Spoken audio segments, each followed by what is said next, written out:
అంటే ఇన్ని రోజులు సోషల్ మూవ్మెంట్స్లో పాల్గొన్న అశోక్ యాదవ్ బీఆర్ఎస్ పార్టీలో ఎందుకు చేరాల్సి వచ్చిందంటే, తెలంగాణ రాష్ట్రం ఏర్పడిన తర్వాత మేము వచ్చినటువంటి ప్రాంతం పూర్తిగా డ్రాట్ ఏరియా, సంవత్సరానికి ఒక పంట కూడా పండనటువంటి పరిస్థితి. ఆ తర్వాత తెలంగాణ రాష్ట్ర వ్యాప్తంగా తాగునీరు సమస్య, నల్గొండ జిల్లాలో ఫ్లోరైడ్ సమస్య, తాగునీరు సమస్య ఉన్నది, సాగునీరు సమస్య ఉన్నది. ఆ తర్వాత విద్యా ఉద్యోగ కల్పనలో, ఉపాధి కల్పనలో అసలు ఊహించలేనటువంటి అగాధం ఏర్పడ్డది.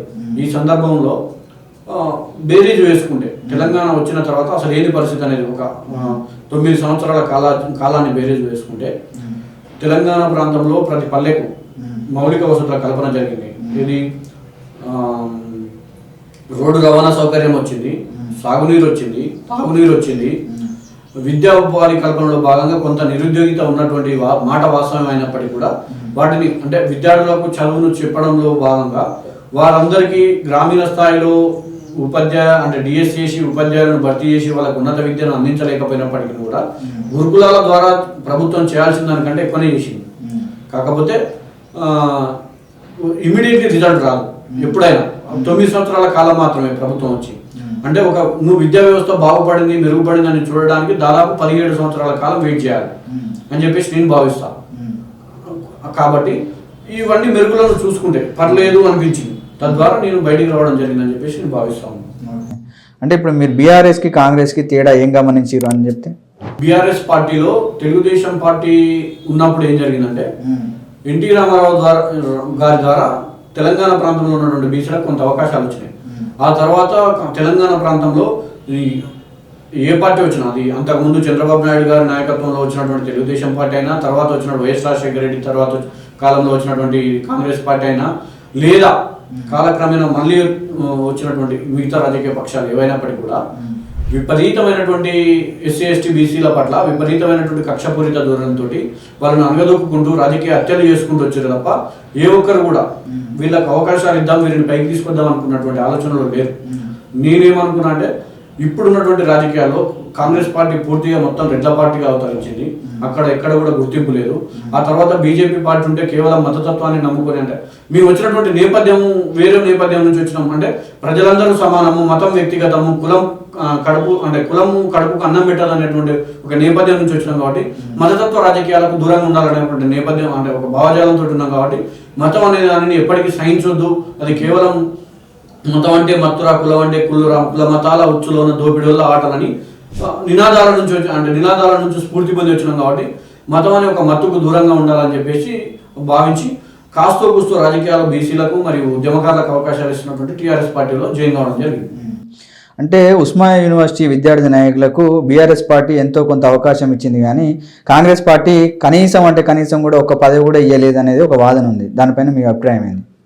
కాంగ్రెస్ పార్టీ అధికారంలోకి నుంచి రాకముందు కూడా మేము అనేక సందర్భాల్లో చెప్పినా మళ్ళీ చెప్తా ఉన్నాం, కాంగ్రెస్ పార్టీ అనేది తెలంగాణ ప్రాంతంలో రెడ్ల పార్టీ. అందులో వృద్ధ జంబూకాలకు మాత్రమే అవకాశం ఉంటుంది తప్ప యువకులకు ఉద్యమకారులకు అవకాశం ఉండదు. మేమేం భావిస్తా ఉన్నామంటే కాంగ్రెస్ పార్టీ వాళ్ళ డిఎన్యూలో ఏమున్నదంటే ఏ సమస్య మీద స్పందించడానికైనా, ఏ ప్రోగ్రామ్ చేయడానికైనా అంగట్లో సరుకులాగా అడ్డమీది కూలీలను దింపి ప్రోగ్రామ్ చేసుకొని తర్వాత పైసలు మంచి రాజకీయాల్లో అధికారం చేపట్టవచ్చు అనే భావజాలంలో ఉంటుంది. ప్రజలకు మేలు చేద్దాం అనే భావజాలంలో కాంగ్రెస్ పార్టీ ఉండదు. ఉద్యమకారులన్నా, నాయకులన్నా, బీసీ బడుగు బలహీన వర్గాలు లేదంటే ఎస్ఎస్టీ బీసీ మైనార్టీ నాయకత్వంలోంచి వచ్చినటువంటి నాయకులన్నా ఆ పార్టీకి చాలా చిన్న చూపు ఉంటుంది. ఆ పార్టీ నాయకత్వానికి ఆ చిన్న చూపు ఉంది. అది తరతరాలుగా మన కళ్ళ ముందు నిరూపితమైనటువంటి సత్యం. అంటే బీఆర్ఎస్ పార్టీ విషయానికి వస్తే కూడా ఉస్మానియాలో కొంత దళితులు అంటే రిజర్వ్ సీట్లు ఉంటాయి కాబట్టి వాళ్ళకి అవకాశం ఇచ్చింది. మళ్ళీ బీసీల విషయానికి వస్తే ఎలాంటి అవకాశాలు ఇవ్వలేదు అనేది ఒక వాదన ఉంది. దానిపైన మీరు ఏమనుకుంటున్నారు? నేను ప్రభుత్వం దిగిపోయే ముందు అంటే ఓడిపోయే ముందు, ఎన్నికల్లో ఓడిపోయే ముందు పార్టీలో జాయిన్ అయినా, కానీ అప్పటికి నాకు ఉన్నటువంటి అవగాహన దాదాపు 8 నుంచి 10 స్థానాల్లో జెడ్పీటీసీ టికెట్ ఇచ్చింది. ఎస్సీ ఎస్టీ బీసీలకి ఇచ్చింది, ఎక్కడ కూడా రెడ్లకి ఇవ్వలేదు. ఆ తర్వాత 6 కార్పొరేషన్లకు చైర్మన్లను ఇచ్చింది, వాళ్ళంతా కూడా బీసీలే. జిహెచ్ఎంసీ మేయర్ బీసీనే, డిప్యూటీ మేయర్ మైనారిటీ. అట్లా చాలా మందికి అనేక రకాల మార్కెట్ కమిటీ డైరెక్టర్లుగా కానీ లేదంటే మిగతా నీకు తెలుసు యూనివర్సిటీ విద్యార్థిగా ఎమ్మెల్యే టికెట్లు ఇచ్చింది, ఎమ్మెల్సీ టికెట్లు ఇచ్చింది. ఓడిపోయినప్పుడు సందర్భంలో మన తర్వాత ఎంపీలను చేసింది.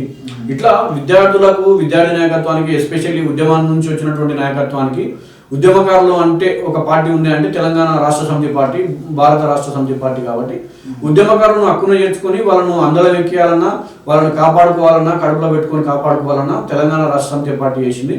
కాంగ్రెస్ పార్టీ చేయదు, చేయబోదు, చేయనేరదు కూడా భవిష్యత్తులో అని నేను భావిస్తా ఉన్నాను. ఓకే, మొత్తానికి బీఆర్ఎస్ పార్టీలో జాయిన్ అయ్యారు. బీఆర్ఎస్ పార్టీలో ఎలాంటి బాధ్యతలు చేపట్టాలనుకుంటున్నారు? సంస్థగత అంటే పార్టీలో జాయిన్ అయిన తర్వాత రివ్యూలు, అంటే ఓడిపోయిన తర్వాత ప్రతి కాన్స్టిట్యున్సీ రివ్యూ జరిగినాయి, పార్లమెంట్ రివ్యూలు జరిగినాయి. ఆ తర్వాత పార్టీ సంస్థాగత నిర్మాణంలోకి పోలేదు. ఒకవేళ పార్టీ సంస్థాగత నిర్మాణంలోకి పోతే చాలా సీరియస్గా 24/7 ప్రజలకు అందుబాటులో ఉండి ఏదో ఒక సమస్య మీద కొట్లాడడానికి స్కోప్ ఉండి టైం ఇవ్వడానికి నాకు అవకాశం ఉంది. కాబట్టి చాలా క్రియాశీలకంగా ఉండేటువంటి బాధ్యతలు తీసుకోవాలనుకున్నా. దానికోసం పార్టీ నాయకత్వాన్ని కూడా అభ్యర్థించిన, వాళ్ళు కూడా పరిగణలోకి తీసుకుంటామన్నారు, చూస్తా ఉన్నారు.